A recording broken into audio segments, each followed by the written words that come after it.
el DNU de Javier Milei. Entre varios, uno de los temas que reclaman los gremios es la reforma laboral. Hay varios puntos, 7 son principales lo que están cuestionando digamos, de las medidas que toma Milei. Pero para abordar esto, vamos a recibir a Luis Campos, coordinador del Observatorio de Derecho Social de la CTA Autónoma. Campos, ¿cómo le va? Le saludan Silvia y Marcelo.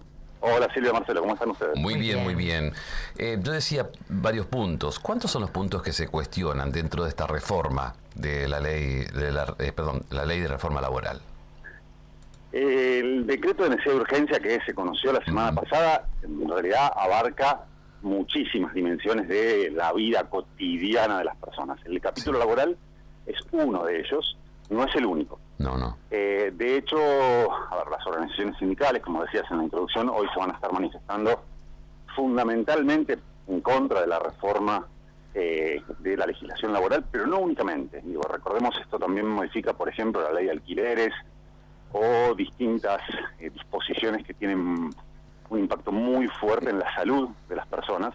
Pero bueno, en el ámbito laboral, les diría que sería muy difícil cuantificar, decir un número exacto de la cantidad de reformas, porque es un decreto que modifica las relaciones colectivas del trabajo, modifica las relaciones individuales del trabajo, modifica la posibilidad de hacer reclamos por vía del ejercicio de la huelga o de la realización de asambleas en los lugares de trabajo. Es decir, es un sinnúmero de modificaciones que van a implicar, o sea, recordemos, este decreto entra en vigencia a fin de esta semana, pero van a implicar una modificación muy fuerte en la situación de trabajadores y trabajadoras de todas las actividades en todo el país. Sí. Entonces, les diría, hay desde algunas cuestiones que son, más bien le diría,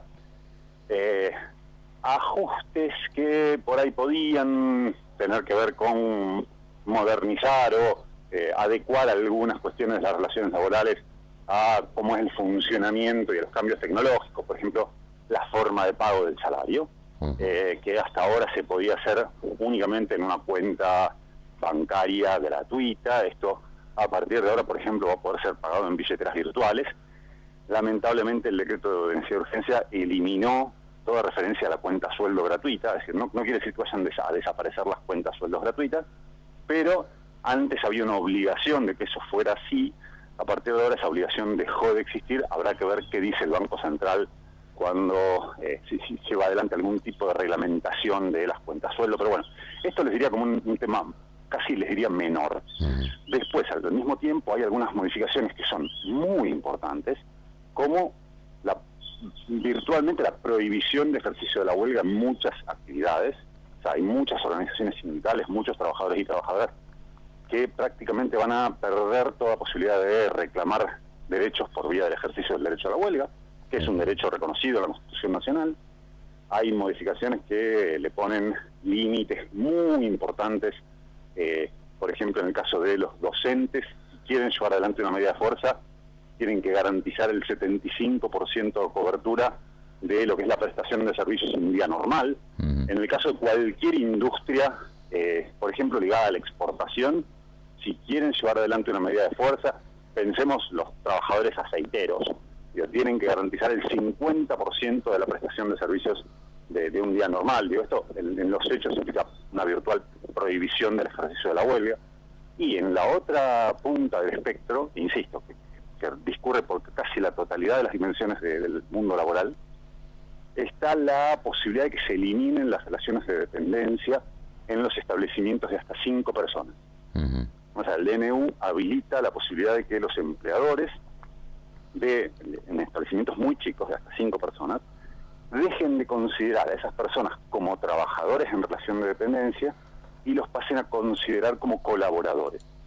Entonces, esos trabajadores van a tener que facturar periódicamente, se van a tener que inscribir en algo así como un monotributo reforzado, como si hoy fuera el monotributo, y no van a tener ningún tipo de derecho laboral. No van a tener derecho a licencia por maternidad, licencia por salud, no van a tener vacaciones, no van a tener aguinaldo. Esto lo prevé expresamente el DNU para, insisto, establecimientos de hasta 5 trabajadores, lo cual implica para muchas personas, aproximadamente el 10% de los trabajadores y trabajadoras en nuestro país, están en establecimientos de ese tamaño, corren riesgo de perder todo derecho laboral. Es decir, insisto, a ver, puse algunos que son bien bien claros para ver, pero es cualquier, no sé, a estas personas, al dejar de ser trabajadores y ser colaboradores, no se les va a aplicar la ley de contrato de trabajo, no se les va a aplicar la ley de riesgo de trabajo, no se les va a aplicar la ley de negociación colectiva, la ley de asociaciones sindicales, porque la ley va a dejar de considerar los trabajadores, lo cual para esas personas es realmente un problema muy serio. Bien, eso parte enumerando y podemos seguir, es cierto lo que decía usted, pero vayamos a ver a lo que puede pasar si la bicameral dice que no, Milei dice vamos a un plebiscito, vamos a que la gente elija por votación. Ante esa situación, ¿qué harían ustedes como CTA Autónoma? A ver, por empezar, hoy la CTA Autónoma va a estar movilizando al Palacio de Tribunales, se va a presentar, la CTA ya presentó una demanda judicial en contra de la vigencia de este decreto de necesidad de urgencia, básicamente porque, a ver, vamos a ir un paso más atrás. No van a encontrar un abogado, uno solo, que defienda la constitucionalidad de este decreto. O sea, realmente, digo, a ver, hay algunas, el argumento que suele utilizarse es que esto está previsto en la Constitución Nacional, y esto efectivamente es así, pero en la Constitución Nacional dice que tiene que haber una situación de emergencia y de urgencia que justifique apartarse de los procedimientos normales para la sanción de las leyes. Díganme cuál es la situación de emergencia y de urgencia en el caso de habilitar a los clubes para transformarse en sociedades anónimas. O sea, no hay, y esto podríamos seguir avanzando. O sea, ¿cuál es, en materia laboral, cuál es la emergencia y la urgencia para ampliar el periodo de prueba de 3 a 8 meses?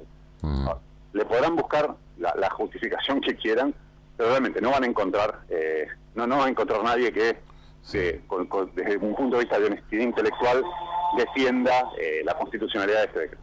Ahora, desde esa perspectiva, las primeras acciones fueron cuestionarlo en sede judicial. La CTA Autónoma ya hizo una presentación, hoy va a haber una nueva presentación por parte de la CGT, va a haber una movilización en la Ciudad de Buenos Aires, al Palacio de Justicia. Todas las organizaciones sindicales, movimientos sociales van a acompañar esa movilización. Ahora, este es un camino largo. Y este es un camino largo porque vos citabas recién la bicameral, es decir, la comisión bicameral del Congreso Nacional que tiene que revisar los decretos de necesidad de urgencia. Lamentablemente, la forma en la cual se ha reglamentado el funcionamiento de esa comisión bicameral y la intervención del Congreso en estos temas hace que sea prácticamente imposible que el Congreso revise un decreto de necesidad de urgencia. De hecho, creo que no hay ningún antecedente desde que esto fue así en el 2006. Me parece que hay uno solo durante el gobierno de Mauricio Macri, que en realidad ni siquiera se modificó el Congreso volteó el decreto de necesidad de urgencia durante el gobierno de Macri, sino que lo hizo durante el gobierno de Alberto Fernández. Es muy complejo, no solo depende de la comisión bicameral, sino que también lo tienen que rechazar explícitamente las dos cámaras. Es un procedimiento muy engorroso, así que me parece que en el plano legislativo no hay muchas expectativas puestas por ese lado.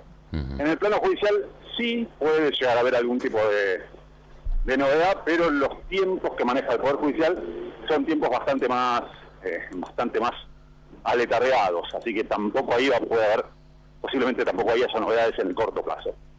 Donde sí puede que haya algún tipo de novedad, y me parece que ahí es donde apunta la movilización del día de hoy y todas las acciones de resistencia que se van a ir multiplicando, les diría, con el correr del tiempo, es en el plano de la resistencia política, el plano de la lucha en las calles, y ahí me parece que desde la CTA Autónoma, pero no solo, va a haber una discusión muy fuerte respecto de lo que implica este decreto, ya no solo en el capítulo laboral, me parece que el contenido del decreto en sí pasó a ser un tema secundario. Lo importante, o por lo menos lo más importante, termina siendo el avasallamiento de las facultades del Congreso Nacional y los peligros institucionales que ello acarrea. O sea, no estamos hablando de una medida puntual que se resuelve a través de un decreto de necesidad de urgencia, que, como les decía, es una herramienta prevista en la Constitución Nacional, sino que lo que estamos hablando es de un gobierno que, por el solo hecho de haber ganado las elecciones presidenciales, entiende que tiene derecho a pasar por arriba de las facultades institucionales y el diseño institucional que prevé la Constitución Nacional, en este caso para la sanción de las leyes. Y ahí hay un problema que hasta les diría puede llegar a ser más serio que el contenido del decreto, que ya de por sí es es realmente muy complicado, un poco lo veníamos charlando. Pero me parece que esas dos dimensiones están planteadas y seguramente, digo, la marcha de hoy va a ser el inicio de un proceso del cual seguramente vamos a tener muchos capítulos a lo largo del verano. Fuera de esto, es algo que Milei había anunciado campaña y que el sector, que la Argentina lo votó en su mayoría, el sector trabajador también lo apoyó. Ahora, eso es estrictamente así. Digo, el gobierno de Javier Milei tiene lo que se conoce como legitimidad de origen, pero ganar las elecciones presidenciales en nuestro país no te transforma automáticamente en una persona que puede hacer lo que quiere. De hecho, el diseño institucional, un mes antes de las elecciones en las cuales Javier Milei ganó la presidencial, habíamos elegido los miembros del Congreso Nacional. Y al mismo tiempo, también los elegimos para que cumplan su función y para que hagan lo que prometieron que iban a hacer. Y en esa elección quedó conformado un Congreso, que además también viene de las elecciones anteriores, del 2021, y se va a renovar por mitades dentro de 2 años, en los cuales también hay representantes del mandato popular que tienen que cumplir con sus promesas electorales.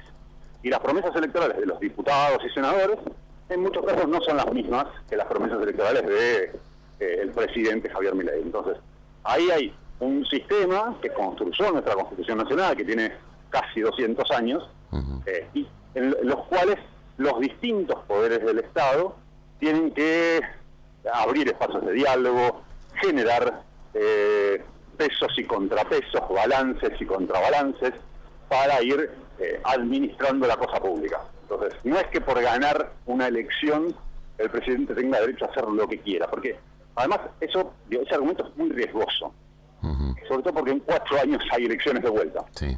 Entonces, pensemos en que si un presidente gana las elecciones con los votos que sean, y eso le da derecho a decidir por decreto lo que quiera, cada 4 años eso puede cambiar radicalmente. Y dentro de 4 años podemos tener un gobierno de signo político contrario al de Javier Milei, que por decreto tome las medidas exactamente, que vayan en dirección exactamente opuesta. Bien. Y viendo cómo fue la evolución de las elecciones en nuestro país en los últimos años, en el periodo reciente, no hay para nada que descartar que eso pueda ser así. Entonces, es cierto, Javier Milei tiene toda esa legitimidad y tiene derecho a impulsar su programa de gobierno, pero no lo puede implementar por decreto. En eso la Constitución es muy clara.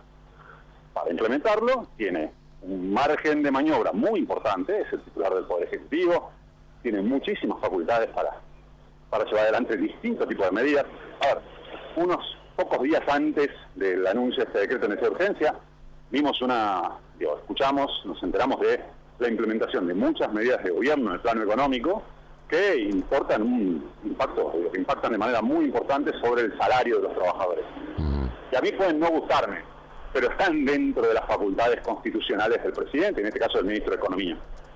Ahora, lo que hizo el presidente con el dictado de este decreto de necesidad de urgencia claramente está por fuera de sus facultades. Entonces, vuelvo con esta idea. El presidente de nuestro país, ganando en elecciones limpias, tiene el derecho de llevar adelante su programa de gobierno de la manera que crea más conveniente. Eso implica respetar también a las restantes instituciones, porque para algo está el Congreso Nacional, para algo está el Poder Judicial. Si no, habría que cerrarlos y entrar en otra discusión. Me parece que si hay algo un consenso al cual arribamos en estos 40 años de democracia, es que las instituciones están para ser respetadas, no solo la institución presidencial, la institución del Congreso Nacional, la institución del Poder Judicial y los distintos mecanismos que prevé nuestra Constitución, que lamentablemente este decreto los está avasallando de manera muy importante. Les diría el mayor impacto de los últimos 40 años, y no dicho por quienes defienden, si quieres, al gobierno anterior, sino, no me gusta dar nombres propios, pero hay que leerlo a Daniel Sapsay, que fue uno de los grandes críticos del gobierno anterior, diciendo que no había visto avasallamiento más grande sobre el Congreso Nacional en los últimos 40 años. Muchísimas gracias, Campos. Por favor, un placer estar con ustedes. Hasta luego, nos vemos. Luis Campos es el coordinador del Observatorio de Derecho Social de la CTA Autónoma, analizando este paquete de medidas. Hablamos del decreto necesidad urgencia que debe debatir, debe definir la bicameral, o ya lo anticipó Javier Milei, que puede ser por un plebiscito en caso del Congreso le dé la espalda a su paquete de medidas. Esto lleva también a una movilización que adelantaba también Campos. La CTA hoy está unida, se suma a esta movilización.